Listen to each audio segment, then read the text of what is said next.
Hi Darren. Obviously, when you pick teams in the 18s, they've tended to play with a back four. There's been a lot of talk about the system here. I know you don't want to disclose team news, but is it safe to say that we'll see a back four at Turf Moor? Well, we don't know yet. I can't disclose that. I think when you talk about the under-18s teams, that's a style and a system that the club thinks is best for developing players. So I think it's a system that we use. I think it's something that's come in terms of how we set up in midfield, how we set up with defenders. So I think for developing players, it's a really, really good formation and system. And at under-18s, it's about development. So I think that's the important thing for us is when I'm leading the under-18s, trying to develop players. So you're picking teams, you're experimenting, you're doing different things, you're challenging them, you're playing young players. So of course you try and win every football game, but fundamentally we're trying to develop players, and that formation definitely suits that. So that's a club formation that we use, and it's a formation that I've been used to playing for a long time as well. Sorry. Hi Darren, you said it doesn't sit easy with you, the circumstances taking over, which is entirely understandable. Did you speak to Ruben before he left yesterday morning? I didn't have the chance. I've reached out to him. I've not managed to make contact yet, but that's understandable. He's obviously got a lot on his mind, and I've been really busy, so I've not had the chance to. I'd love to, because I had a good relationship with Ruben. He was great with me. He was very welcoming to me and to his staff at the end of last season.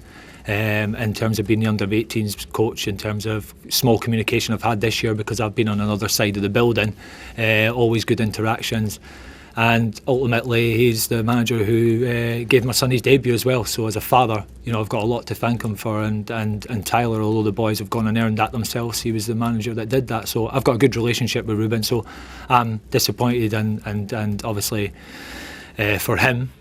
But what's happened, and I'm here to sort of try and help the club, and we have to move on quickly. And as I said before, everything I do is with the best interests of the club, and that's why all my focus, is energy, is going into Burnley. And I know it's an inevitable question. I think I asked Ruben as well. Have you spoken to Sir Alex since you got the role?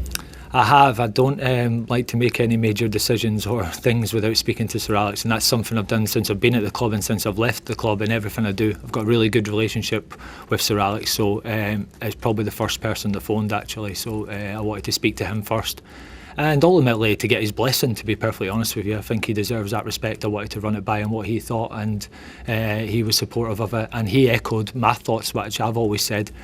It's your job to do the best for Manchester United. When you're an employee of the club, it's your job to do your best for Manchester United. And it's something that, it's amazing when he says something that I try and live and believe every day. So it was comforting for me for him to say that.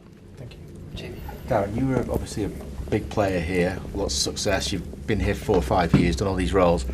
In your experience sort of being at United, how much do you think outside scrutiny from people like us, former players, some of your teammates, the whole sort of circus, if you like, how much does that affect or can be a factor for players that you're in your squad now and sort of team performance? Do you think it matters? Do you think it has an effect? Is it sort of part of dealing with being a United player? I think it has an effect because it's part of dealing with being a Manchester United player. I can only reflect on my experience as a player, and it was there when I was a player. I was a young player, I had to come into the team in a season where we finished second and it's the end of the world. And I've experienced that. What I look back on is, and where I'm very lucky, we had Sir Alex, we had Roy Keane, we had the experience around players around us who protected us and helped us, and fundamentally that's not the case anymore, because there never will be another Sir Alex.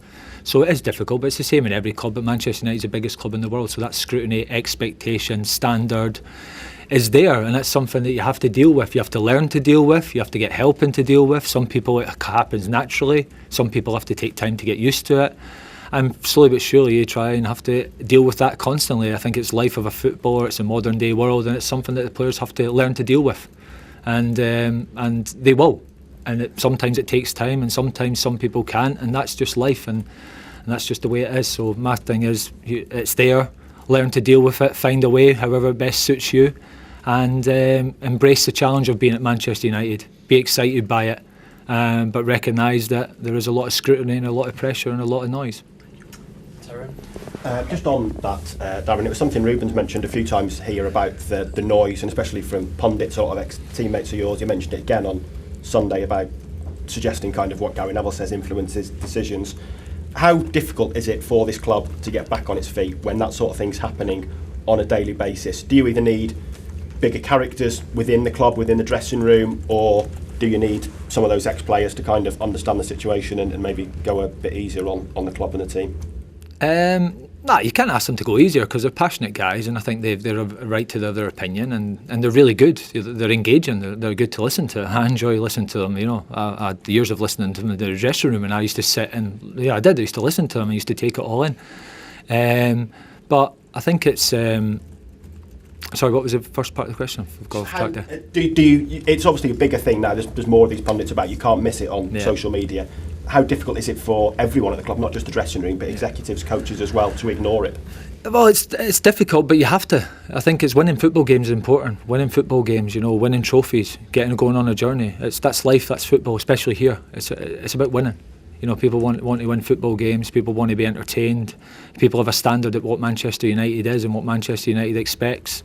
I think fans, especially in Old Trafford, have been amazing in recent years, if I'm perfectly honest with you. I think there's been a few moments here and there, but in general, the support that the fans have give players, managers, understanding of the situation, I think it could have been a lot worse inside the stadium. I've probably experienced other stadiums where it has been a lot more pressure and hostile, so maybe the players have to deal with that noise more than actual stadium sort of pressure, so that should help, and I think the fans have been amazing in that, and I'm going to sit here today and ask them to support the players, not me, support the players in the club, because they need it and they need that help.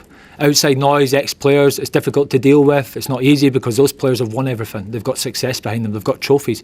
So it's hard to criticise them back because they've got their medals on the table. So it's really, really difficult.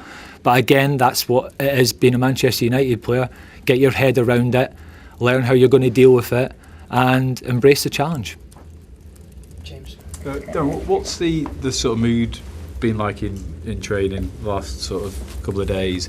And also, have you opted to sort of have any sort of private conversations with players as well? And I know obviously you mentioned Bruno in Mount. Is there any chance on Mainu at all coming back? Well, Cobby actually did a part of the session today, but he's going to have to be assessed tomorrow. So that was part of the plan, so he'll be assessed tomorrow. I have had conversations with players, and it's been a lot of time consuming, so I actually plan to have more conversations, but yeah, maybe first time experiencing the first day as a Manchester United manager, you don't have as much time as you think. So in my head I had these plans of speaking to loads of players, and it didn't pan out that way. So I had a conversation with Bruno because that's important, because he's a captain, and I wanted to speak to him. And actually I focused on a couple of the players who I don't know so well. So Matthias Cunha and Benjamin Sesko.